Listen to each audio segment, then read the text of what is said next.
Blessings to all of you on this new day. I hope your day is off to a wonderful start. I'm Father Steve Sellers, and thank you for checking into my channel this morning for my daily message of hope and inspiration. I hope you're already hopeful and inspired as this day begins and continues, and if not, maybe I can help you a little bit with that today. I was in a faculty meeting of college professors a couple of years ago, and I got there a few minutes late to the meeting, and they were already engaged in a very heated conversation as I took my place at the back of the room, where they were arguing about whether humans were inherently selfish or selfless. And from what I could tell at the beginning of my time at that meeting was that they were leaning toward the point that humans are totally self-centered, self-absorbed, and selfish all the time. And as so many heated discussions go, this was going nowhere, and they were not going to resolve anything at that moment. And indeed, we spend far too much of our time arguing about things that don't really matter anyway. Except we want to win.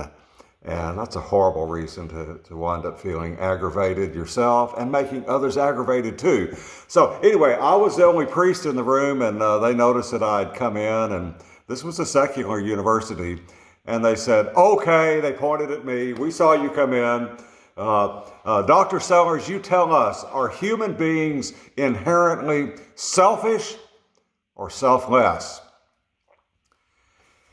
And I smiled and, looked very professorial, stroking my beard, and said, I'll tell you what, let me answer the question this way. I don't know.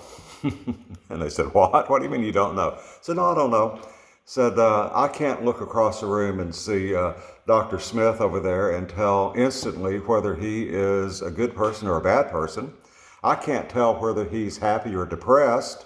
I can't tell if he's selfish or selfless.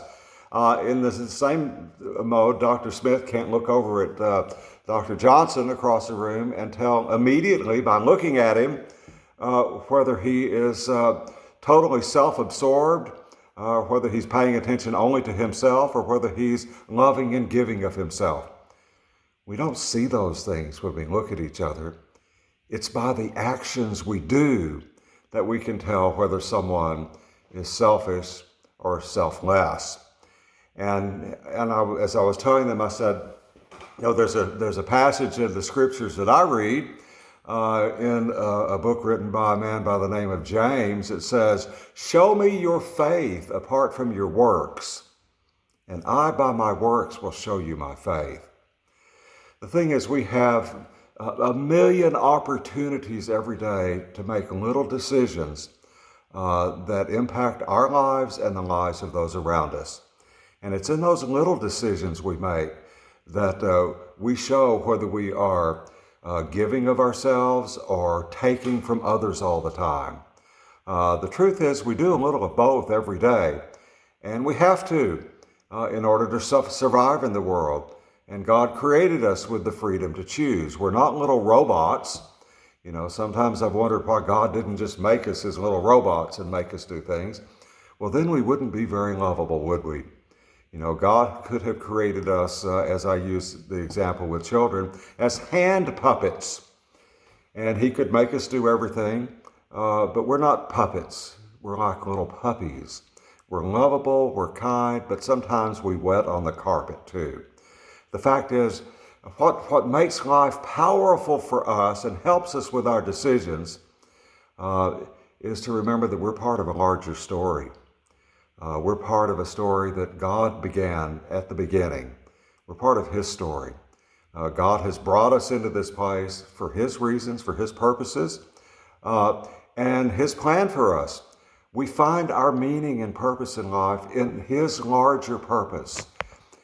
And his instructions for us are to love him, to pay attention to him, to pay attention to those around us, and then to pay attention to ourselves. But there is an order to that. Him first, others second, and self third. Jesus said as much where he who was asked, what's the greatest commandment? And he said, you shall love the Lord your God with all your heart, soul, mind, and strength, and love your neighbor as yourself. Love God, love neighbor, love self. It's the divine order for things. And when we do that, we find that we're paying more attention to those around us. And by paying attention to those around us, we're coming out of ourselves and we're connecting with God's work in the world. The truth is we have choices to make in little decisions that show whether we are self-centered or whether we are self-giving. And we do that all the time by connecting to the larger story that God has given to each of us. I was thinking of a hymn today as we get close to the season of Lent. The great old hymn, O God, our help in ages past. And it goes, as you probably know.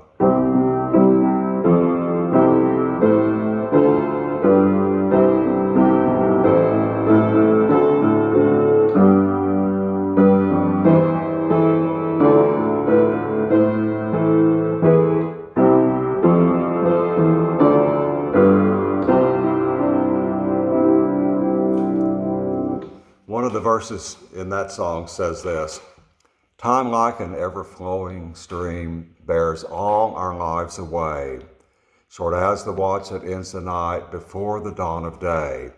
O God, our help in ages past, our hope for years to come, our shelter from the stormy blast, and our eternal home. I hope you have a wonderful day today and realize that you're part of a larger story, and that means you are important to God. He's put you in the world because he wants you here in the world, and he needs you. I need you, and we need each other.